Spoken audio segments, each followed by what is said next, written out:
Didn't chase viral moments. He was the viral moment. And that's why when the news broke that he was no longer with Destination Smokehouse, the reaction wasn't quiet, it was loud. So it is official. Mr. Tendernism was let go, and now he's starting his own thing. The white man don't took over, aka ain't nowhere to be found, aka don't get on the flight and he's out of here, aka the white man don't took the Tenderism name and copyright and all kind of other shit.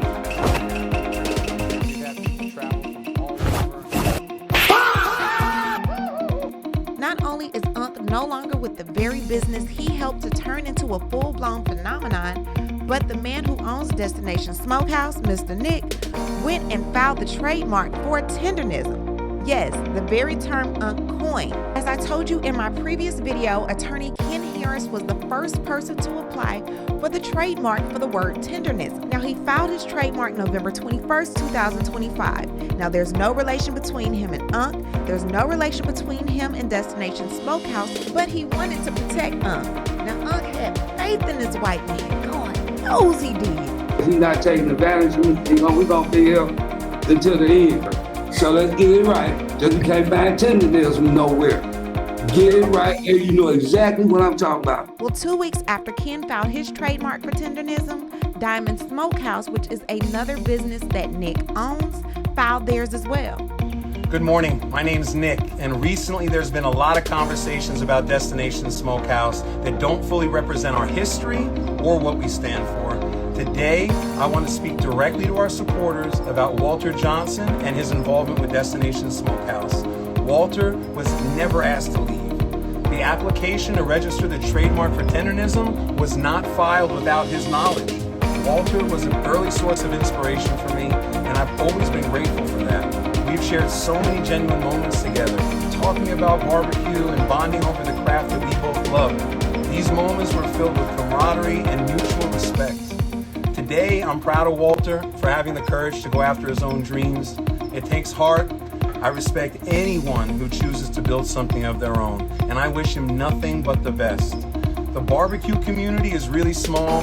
Guys, we all know each other, and as small business owners, I feel it's our responsibility to support one another and celebrate the craft that brings people together through our food. It's always been about great food and the spirit of the community with barbecue, and that's what Destination Smokehouse will always stand for. We're grateful for the support of our guests and our team and the barbecue community. We will remain focused on moving forward with respect, positivity, and a shared purpose. Thank you, guys. No bullshit. No bullshit. No bullshit. So both Ken and Destination Smokehouse has filed for this Tendernism trademark. Now, right now on the USPTO website, it is showing that both are still pending. So what does that mean? That means no one owns it as of yet. Now, according to the website, it's still showing that it's in the examination process. So they'll look at who filed it first, who used the mark in commerce first, and whether the mark creates confusion. The very word the internet associates with Walter Johnson, the phrase that built the viral moment. Nick is now saying that Unc was fully aware that he was filing the trademark, that there were conversations, that there was understanding. Why the fuck's lying? Why you always lying? But here's the part that's raising eyebrows. Unc's name is nowhere on the paperwork. Harris reached out, talked to me. We have a meeting. He's the original owner of Tendernism under the trademark. And today, he said, well, I'm going to get the trademark to you. And here he is. Boy, what Attorney Harris. Yes, sir. Man, you all know the appreciation. Things have been happening. God is good. God is good. God is good. It wouldn't have happened Yes, sir. if it wasn't. And now look at it. Hey, family, see how we reach out and touch? Long time coming, but time is here. Well, I just want to thank you all for all that you've done for the community good and lifts of inspiration to us. And it is time for our community to work together to do big things economically. And it is an absolute honor to begin the process of transferring these trademarks over to you because you deserve it, you created it, and you've created something very, very special for our community. So, hey, look, we ready to roll. Let's go. Hey, man, look at here. This tenderism. Boy, I'm finna really out. I'm finna have some fun. I'm finna tenderize the United States. And I say one thing to that. Booyah. My man. Circumstances that happened after the fact with other people that he talked to that opened our eyes up to why he probably felt the way that he did. Even the way that he approached it, he didn't ask for anybody else. There's a lot of people visible on social media. To offer a tip to a business owner was crazy. That was the other thing too, is like he really thinks Walt is like this helpless guy who needs his help. How are you going to tip a business owner? Tip the whole staff. I want to give this to Walter. Okay. He specifically said his name to ask me a couple of questions. To ask him a couple of questions, I meant to say. That's how he presented it. He didn't say, hey, I want to give y'all this, and in the meantime, can I talk to Walter and Nick or whatever? He literally asked for him only and said he want to give him that amount of money. Even Reynaldo or Butcher Bill or someone that's visible, Walter French, anybody else, it would have felt like it was coming from a place that we would have accepted. But if I would have known he was here, I would have probably asked Edie to stop for a few seconds so we could go over there. That's what I would have done. But ever since I reached out to him, I've gotten zero response. I thought I was very respectful. From what I've watched from the review, it just didn't seem like he really captured what it's like when you come to this place. It's just disappointing that as popular as people can be on social media, people don't know everybody. So Walter is what initially made me want to go because his energy was infectious. Right after we got done eating, I attempted to go in and have a conversation with Unc. His security said he is in a podcast and he is not available. So I said, okay, is there a way that we could just leave him a tip? The plan was to leave him $4,000 and leave I initially had $5,000 cash. I want to leave $1,000 to pay for anybody to come in line after us, and then $4,000 directly to Unc. To offer a tip to a business owner was crazy. That was the other thing too, is like he really thinks Walt is like this helpless guy who needs his help. How are you going to tip a business owner? Tip the whole staff. It wasn't from a place of I felt like Unc was struggling or Unc needed it. It was a way to say thank you for what you do for our community. Right. A bunch of nonsense in my head. And that it was something that I did on my end that was negatively affecting things, even though I just honestly gave my opinion. And it had nothing to do with the food. They were saying that because I didn't give Nick, who was the owner, the $4,000, that was part of the issue. Lee, what happened with Tendernism? Oh, yeah. Let's talk about it. Yeah, man. So we went, one that was most highly requested place that we have had since we started. Easily over 30,000 requests to go and try the food over at Tendernism. I was drawn to Unc. Unc is Walter. I believe his name is Walter Johnson, right? Saying it right? We get it. Go ahead. Okay. But it is Walter. I believe it is Walter. Yeah. So Walter is what initially made me want to go because his energy was infectious. And that's his name? Okay. Yeah. His energy to me immediately reminded me of an uncle. Yeah, and man. You can't fake that. So it's like we were saying earlier, it's one thing to be able to turn it on and turn it off.